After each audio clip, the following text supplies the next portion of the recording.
In this part we will talk about the economic importance of the bacteria, यानी bacteria के economic importance क्या होते हैं। अगर हम बात करें इकोनॉमिक इम्पोर्टेंस की, तो इकोनॉमिक इम्पोर्टेंस में हम यूज़फुल भी ले सकते हैं और हार्मफुल भी ले सकते हैं, यानी क्या क्या अच्छाइयाँ हैं बैक्टीरिया की और क्या क्या बुराइयाँ भी हैं। तो अगर हम लोग बात करें इकोनॉमिक इम्पोर्टेंस ऑफ बैक्टीरिया, तो मेरे पास दो कैटेगरी है। सबसे पहले हम लोग बात करेंगे यूज़फुल की। यूज़फुल में जो हमारे पास सबसे पहली चीज़ आती है उसमें हम बैक्टीरिया को लेते हैं लैक्टोबैसिलस। लैक्टोबैसिलस जो होता है ये पहले तो बहुत स्मॉल छोटे इंडस्ट्रीज में यूज़ होता था, लेकिन अब लार्ज इंडस्ट्री में होता है in the help of formation of curd cheese. Curd और चीज़ को बनाने के लिए लैक्टोबैसिलस बैक्टीरिया का इस्तेमाल होता है। दूसरा बायोटेक्नोलॉजी में,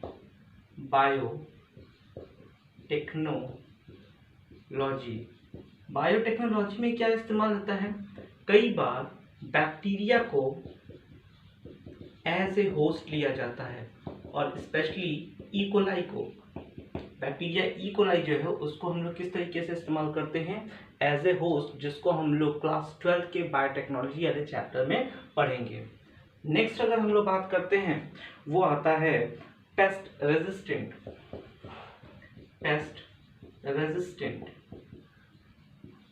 कुछ बैक्टीरिया ऐसे होते हैं जो पेस्ट से रेजिस्ट कर सकते हैं अपने आप को। तो इन बैक्टीरिया के जेनेटिक मटेरियल को हम लोग कुछ फल या हम कह सकते हैं कुछ प्रोडक्ट में यूज़ करते हैं, जिसके वजह से उस फल में बैक्टीरिया नहीं लगता है, जिसको हम लोग नाम देते हैं बीटी कॉटन मतलब एक बैक्टीरिया, उसका नाम है बैसिलस thuringiensis। इसके जेनेटिक मटेरियल को निकाल के कॉटन में डाला जाता है, जो कि पेस्ट से रेजिस्टेंस करने में मदद करता है। आप लोग बहुत नाम सुनेंगे बीटी ब्रिंजल का, तो बीटी ब्रिंजल भी इसका एग्जाम्पल हो सकता है। पेस्ट रेजिस्टेंस के बाद हमारे पास आता है फाइबर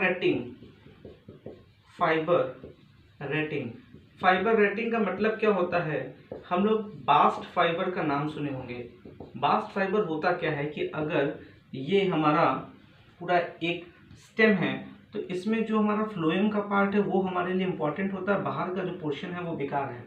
तो कुछ बैक्टीरिया यूज़ किए जाते हैं ताकि वो बाहर के पोर्शंस को रिमूव कर सकें और हम सिर्फ जो जूट बना सकें वो फ्लोएम का बना सकते हैं। तो ये बाहर की चीज़ों को डिस्ट्रॉय करने के लिए मदद कर सकता है। इसके अंदर आगे अगर हम लोग चलेंगे तो पहले तो हम ये जान लेते हैं कि बैक्टीरिया कौन सा है। उसको बैक्टीरिया कहते हैं क्लॉस्ट्रीडियम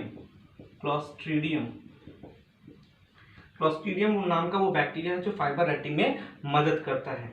अगर हम लोग नेक्स्ट की बात कर लेते हैं तो हमारे पास आता है सेल्यूलर डाइजेशन।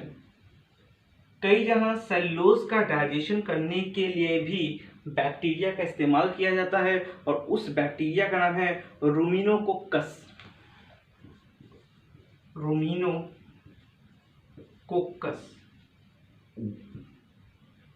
अगली बात आते हैं सीवेज ट्रीटमेंट में।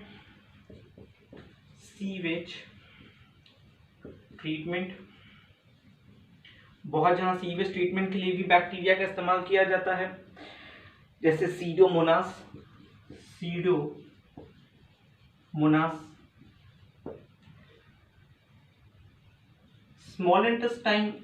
लार्ज इंटेस्टाइन में एक बैक्टीरिया पाया जाता है इक्शिया कोलाई, जो कि मदद करता है in the synthesis of vitamin B12 को बनाने के लिए। अगर हम लोग बात कर लेते हैं तो लास्ट आता है बायो फर्टिलाइजर यानी नाइट्रोजन फिक्सेशन। नाइट्रोसोमोनास नाम का जो बैक्टीरिया होता है वो नाइट्रोजन फिक्सेशन में भी मदद करता है। तो ये कुछ बातें थी यूजफुल के बारे में। हार्मफुल क्या है, हम लोग जानते हैं कि विब्रियो कॉलरी जैसे बैक्टीरिया जो होते हैं वो कॉलरा फैलाते हैं, फिर ट्यूबरकुलोसिस के लिए भी बैक्टीरिया रिस्पॉन्सिबल होते हैं। तो कई सारे बैक्टीरिया ऐसे होते हैं जो डिजीज कॉजिंग होते हैं, तो वो हमारे लिए क्या हो गए, हार्मफुल हो गए। और ये सारी चीज़ें क्या हैं बैक्टीरिया के यूजफुल नेचर्स। Thank you.